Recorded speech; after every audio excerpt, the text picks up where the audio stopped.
खाद प्रबंधन की हो या हमें इसमें कौन कौन से उर्वरक डालने हैं बुआई के रोपाई के टाइम पे उसकी जानकारी हो, या फिर हमें कितनी कितनी दूर देना है, वो संपूर्ण जानकारी वीडियो में देंगे दोस्तों। तो आप वीडियो में अंत तक बने रहें दोस्तों, वीडियो पूरा देखें। एडिटिंग में और वीडियो बनाने में काफ़ी ज़्यादा मेहनत लगती है और किसानों के पास काफ़ी ज़्यादा काम होता है दोस्तों, वो छोड़कर हम ये वीडियो बनाते हैं दोस्तों। इसलिए आपसे गुजारिश है कि वीडियो अंत तक जरूर देखें और वीडियो अच्छा लगे तो लाइक जरूर करें और ज़्यादा से ज़्यादा किसान भाइयों तक शेयर जरूर करें। और आपके सुझाव कुछ हो तो वीडियो के बारे में आप कमेंट बॉक्स में जाकर आपके सुझाव या सवाल हो तो आप जरूर उसमें कमेंट करें, जिससे कि हम उनके जवाब दे सके दोस्तों। लाइक करने से हमारा उत्साह बहुत ही ज़्यादा बढ़ता है दोस्तों, इसलिए लाइक जरूर करें।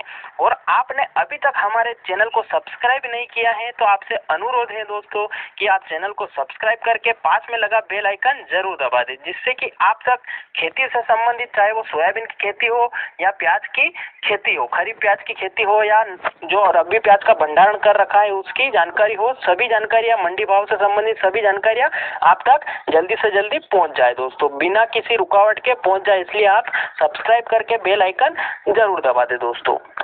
और चैनल पर खेती से संबंधित बहुत सारे वीडियो, चाहे वो सोयाबीन की फसल के हो, प्याज की फसल के हो, या नर्सरी कैसे तैयार करनी है, उसमें क्या क्या रोग नियंत्रण के लिए हमें करना है, उसकी पूरी संपूर्ण जानकारी की एक सीरीज बना रखी है, वो भी आप जाकर जरूर देखें दोस्तों और उन्हें भी लाइक और शेयर जरूर करें दोस्तों। तो वीडियो को बिना देरी के शुरू करते हैं। तो दोस्तों सबसे ज़्यादा किसान भाइयों का सवाल यह रहता है कि प्याज की रोपाई कब करें।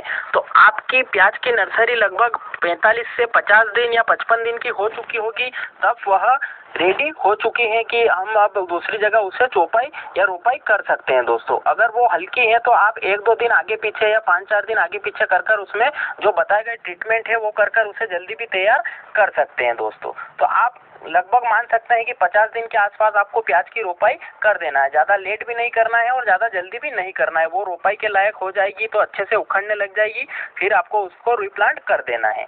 तो दोस्तों अगर रोप आपका तैयार हो चुका है तो आपको अब सवाल आता है कि खेत की तैयारी कैसे करें। तो खेत की तैयारी आपको अच्छे से 2 बार ट्रैक्टर से या किसी भी साधन से जो आपके पास अवेलेबल हो उससे आपको 2 बार अच्छे से उसको खेत को कल्टीवेट करना है। उसके बाद आपको उसको समतल करने के लिए रोटावेटर की सहायता से उसको एक समान करना है दोस्तों।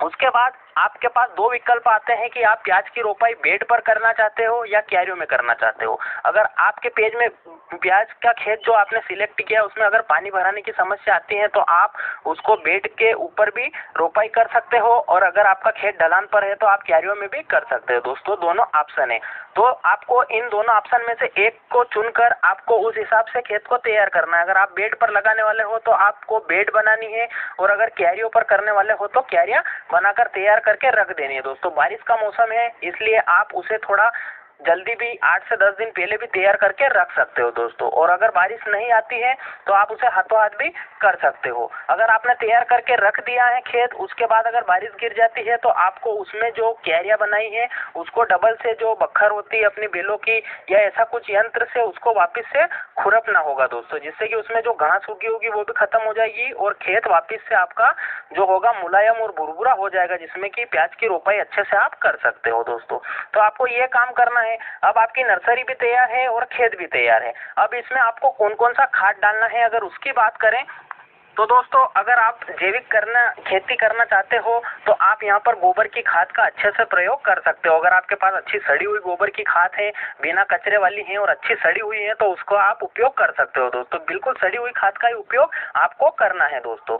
और अगर आप रासायनिक खाद का उपयोग करके फसल को लेना चाहते हो तो आपके पास यहाँ पर 2-3 विकल्प हैं दोस्तों। अगर आप NPK जो 12-32-16 है अगर उसका उपयोग कर रहे हो तो आप वो 1 बैग प्रति बीघा के हिसाब से शुरुआत में जो रोपाई का समय है उसमें आप डाल सकते हो, जिससे कि इसमें जो यूरिया होगा उसकी भी पूर्ति हो जाएगी यानी नाइट्रोजन के माध्यम से, और फास्फोरस की भी पूर्ति हो जाएगी और पोटेशियम की भी पूर्ति दोस्तों हो जाएगी दोस्तों। और अगर आप जो DAP होता है उसका अगर इस्तेमाल कर रहे हो तो आपको DAP के साथ में पोटास और कम मात्रा में थोड़ा यूरिया भी आपको जरूर देना होगा दोस्तों। तो अगर आप DAP का उपयोग कर रहे हो तो आप 25 किलो प्रति बीघा के हिसाब से DAP ले सकते हो और 10 से 12 किलो यूरिया की मात्रा भी साथ में ले सकते हो दोस्तों।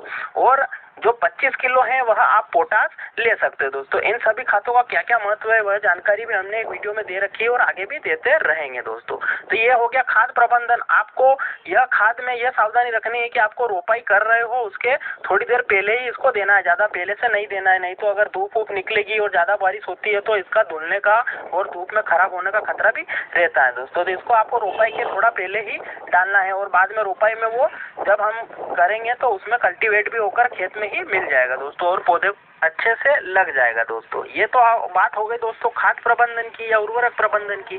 अब अगर हम बात करें तो हमें नर्सरी को उखाड़ना है और ज़्यादा भी नर्सरी को नहीं उखाड़ना है। अगर बारिश हो जाती है तो नर्सरी पड़ी खराब भी हो सकती है दोस्तों, इसलिए ये सावधानी भी आप जरूर रखें। नर्सरी जितनी आपकी रोपाई होती जा रही है उतनी ही उखाड़ कर रखें जिससे कि वो सड़ कर खराब नहीं होगी दोस्तों। तो अब नर्सरी को आपको अच्छे से उखाड़ लेना है। उखाड़ने में दोस्तों आप ध्यान रखें कि वो टूटे नहीं, बिल्कुल आसानी से उखाड़ कर आप कल्ले बनाकर उनको ऊपर के पत्ते तोड़कर रख सकते हो दोस्तों और उसको चौपाई के लिए खेत में अवेलेबल कराकर उसको रोपाई करा सकते हो दोस्तों। अब अगर नर्सरी को उखाड़ने के बाद में जो ऊपर के कल्ले काटने की बात आती है, ऊपर की जो ज्यादा एक्स्ट्रा बड़ी नर्सरी उसको काटने की बात आती है, तो आपको उसको ज्यादा छोटा भी नहीं करना है और ज्यादा बड़ा भी नहीं रखना है दोस्तों। इससे क्या होता है कि अगर आपने ज़्यादा छोटा कर दिया है तो अभी बारिश का समय है, उसमें पानी घुसकर नर्सरी को सड़ने की समस्या आती है और अगर ज़्यादा बड़ा कर दिया है तो वह भी पानी में खड़ी ही नहीं हो पाएगी और उसको खड़ा होने में बहुत ज़्यादा टाइम लग जाएगा और पीलापन भी आएगा दोस्तों। इसलिए आपको ज़्यादा बड़ा भी नहीं रखना है और ज़्यादा छोटा भी नहीं रखना है, ये ध्यान रखना है।